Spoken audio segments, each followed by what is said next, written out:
दानवीर कर्ण ने अपने कवच कुंडल को एक ब्राह्मण को दे दिया। कहानी तो पता ही होगी, इंद्र भगवान ब्राह्मण बनकर के आए थे।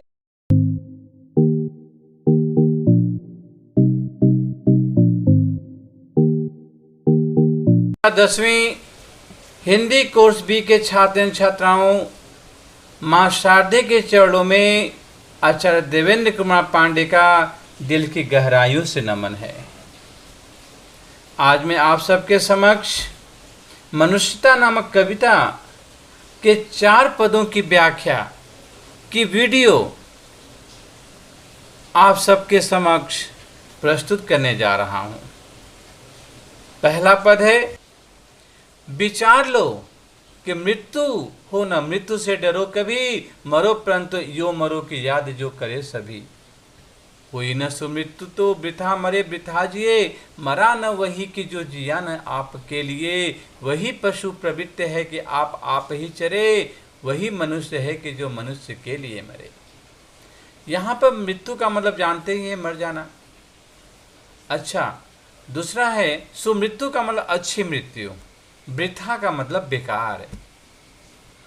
पशु प्रवृत्ति का मतलब पशु की जैसी प्रवृत्ति यानी पशु जैसी विशेषताएं।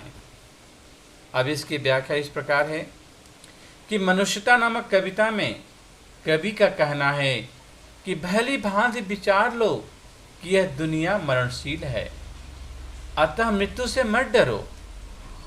जो भी दुनिया में आया है उसे मरना ही है।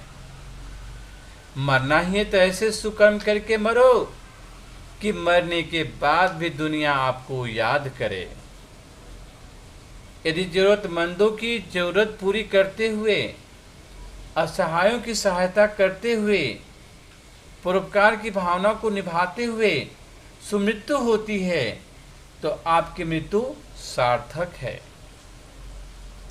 चौथी लाइन है कि जो दूसरे की सहायता करता हुआ नहीं मरता है तो उसका जन्म और मृत्यु सब बेकार है। वास्तव में मनुष्य वही होता है जो दूसरों की सहायता करते हुए इस दुनिया से प्रस्थान करे। यदि मनुष्य ऐसा नहीं करता है तो वह मनुष्य के रूप में ऐसे पशुओं की विशेषताओं से युक्त है जो सारी घास स्वयं खा जाना चाहता है। मनुष्य तो एक रोटी को भी बांट बांट कर खाना पसंद करता है। अब दूसरी कविता के दूसरा पद है कि उसी उदार की कथा सरस्वती बखानती, उसी उदार से धरा कृतार्थ भाव मानती। उसी उदार की सदा सजीव कीर्ति गूंजती, तथा उसी उदार को समस्त सृष्टि पूजती। अखंड आत्मभाव जो असीम विश्व में भरे, वही मनुष्य है कि जो मनुष्य के लिए मरे। माँ सरस्वती को तो जानते ही हो, बखानती का मतलब वर्णन करती है अपने बीड़ा की तान पर। उदार का मतलब होता है हम्बल व्यक्ति, जो परोपकार की भावनाओं से युक्त हो, दूसरों की सहायता करता हो, उसको उदार कहा गया है यहाँ पे। कृतार्थ का मतलब अपने आप को सौभाग्यशाली महसूस करती है। कीर्ति का मतलब यश होता है। गूंजती का मतलब हर तरफ उसकी ही कीर्ति गूंजती है, यश गूंजता है। सृष्टि का मतलब होता है संसार। और अखंड का मतलब होता है जो कभी खंडित न हो। आत्मभाव का मतलब अपना विचार, उनका विचार, जो परोपकारी लोग होते हैं।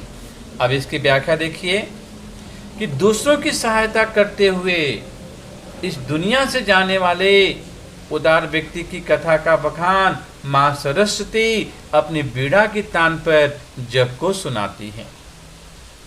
ऐसे उदार व्यक्ति के इस धरती पर आने पर माँ धरती स्वयं को धन्य समझती है।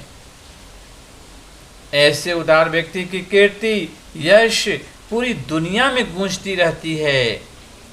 यही नहीं, ऐसे उदार व्यक्ति की पूजा पूरा विश्व मरणोपरांत भी करता है। ऐसे व्यक्ति की आत्मभावना, परोपकार की भावना कभी समाप्त नहीं होती, बल्कि पूरे विश्व में गूंजती रहती है। वास्तव में मनुष्य वही होता है जिसके अंदर परोपकार की भावना कूट कूट कर भरी होती है। अब तीसरा पद आपके सामने प्रस्तुत है बच्चों।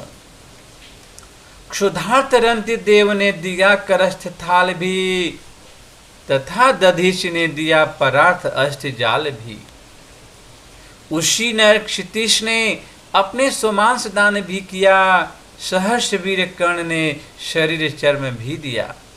अनित्य देह के लिए अनादि जीव क्या डरे, वही मनुष्य है कि जो मनुष्य के लिए मरे। क्षुधार्त का मतलब होता है भूखा। रंतिदेव राजा थे, दानवीर थे, भूखे हुए थे कई दिनों तक, लेकिन एक ब्राह्मण के आने पर अपने थाली का भोजन उसको दान में देते हैं। करष्ट का मतलब अपने हाथ से, थाल का मतलब थाली में जो भोजन रखा हुआ था खाने के लिए। दधीची का मतलब ऋषि थे, देवताओं के मांगने पर अपनी हड्डियों का दान कर दिया। उशीनर क्षितिज ये भी राजा थे। अनित्य देह का मतलब जो न रहने वाला, दुनिया में हमेशा न रहने वाला शरीर। तीसरा पद आपके सामने प्रस्तुत है बच्चों, कि तीसरे पद के माध्यम से कवि ऐसे दानवीरों की कथा का उदाहरण दे रहा है जिनका नाम हिंदुस्तान के पन्नों में स्वर्ण अक्षरों में लिखा हुआ है। भूख से व्याकुल एक राजा रंतिदेव ने अपने हाथ का भोजन से भरा थाल दूसरे व्यक्ति को दान में दे दिया जो उनके दरवाजे पर मांगने के लिए आया हुआ था, और स्वयं भूखे रह गए। इसी प्रकार ऋषि दधीची ने अपने हड्डियों को देवताओं की सहायता के लिए दान में दे दिया। उन हड्डियों से जो वज्र बना उससे वृत्तासुर नामक राक्षस का वध किया गया, क्योंकि देवता उस राक्षस से दुखी थे। इसी प्रकार गंधार के राजा उशीनर ने बाज की भूख मिटाने के लिए तथा कबूतर की जान बचाने के लिए अपने शरीर का मांस काट कर दे दिया। इसी प्रकार दानवीर कर्ण ने अपने कवच कुंडल को एक ब्राह्मण को दे दिया। कहानी तो पता ही होगी, इंद्र भगवान ब्राह्मण बनकर के आए थे ताकि अर्जुन की रक्षा कर सके, और कवच कुंडल जो उसके पास था कोई भी उसे पराजित नहीं कर सकता था, लेकिन फिर भी दान में दे दिया ब्राह्मण के आह्वान पर। उसकी वजह से वह कभी किसी से पराजित ही नहीं हो सकता था, अजर एवं अमर हो गया था, लेकिन उसे भी दान में दे दिया। यह शरीर नाशवान है, अतः जीव को मृत्यु से नहीं डरना चाहिए। मनुष्य वही होता है जो दूसरों के लिए परोपकारी बनकर जिए तथा परोपकारी बनकर ही शरीर का त्याग करे। चौथा पद आपके सामने प्रस्तुत है, सहानुभूति चाहिए महाविभूति है यही, वशीकृता सदैव है बनी हुई स्वयं मही। विरुद्धवाद बुद्ध का दया प्रवाह में बहा, विनीत लोक वर्ग क्या न सामने झुका रहा। आहा, वही उदार है परोपकार जो करे, वही मनुष्य है कि जो मनुष्य के लिए मरे। वास्तव में मनुष्य वही होता है जो जरूरतमंदों की सहायता करके उनसे सहानुभूति प्राप्त करता है। सहानुभूति का मतलब होता है कि लोगों के लिए अच्छा काम करे और वो हमारे लिए अच्छा सोचे समझे, वही सहानुभूति है। महाविभूति का मतलब होता है धन दौलत।